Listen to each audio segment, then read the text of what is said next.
There are many misconceptions in Islam, and people always point a finger that why does Islam subjugate the women by keeping her in the veil? And if we analyze that, who is to decide what is modest?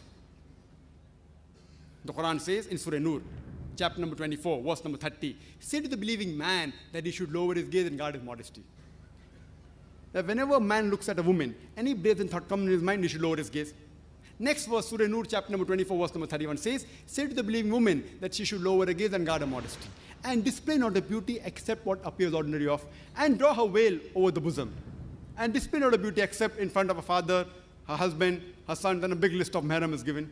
Basically, there are 6 criteria for hijab, which is given in the Quran and the Hadith. The first is the extent. For the man, it's from navel to the knee. For the woman, the complete body should be covered. The only part that can be seen are the face and hands up to the wrist. There are many scholars who say that when this should be covered. The remaining 5 criteria are the same. The second is the clothes they wear, it should not be tight so that it reveals the figure. Third, it should not be transparent. Fourth, it should not be so glamorous so that it attracts the opposite sex. Fifth, it should not resemble and be a sign of the unbeliever. And sixth, it should not resemble that of the opposite sex. Similarly, if you read Hindu scriptures, it's mentioned in Rig Veda, book number 8, hymn number 33, verse number 19. It says, Brahma has made you a dame, made you a lady. So therefore, cast down your eyes and do not look up. Put your feet together and let not your garment reveal what your veil conceals. So according to Rig Veda, book number 8, hymn number 33, verse number 19, it says that the woman should lower the gaze. They should not stare at the opposite sex, and they should wear a veil.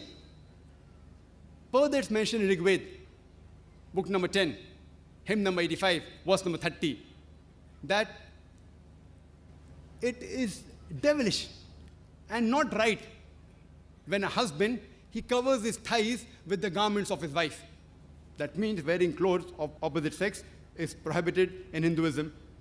It's further mentioned in Mahavir Charit, Act number 2, page number 71, when Sri Ram, when he sees Parusharam, he tells his wife Sita that Parusharam, he is our elder.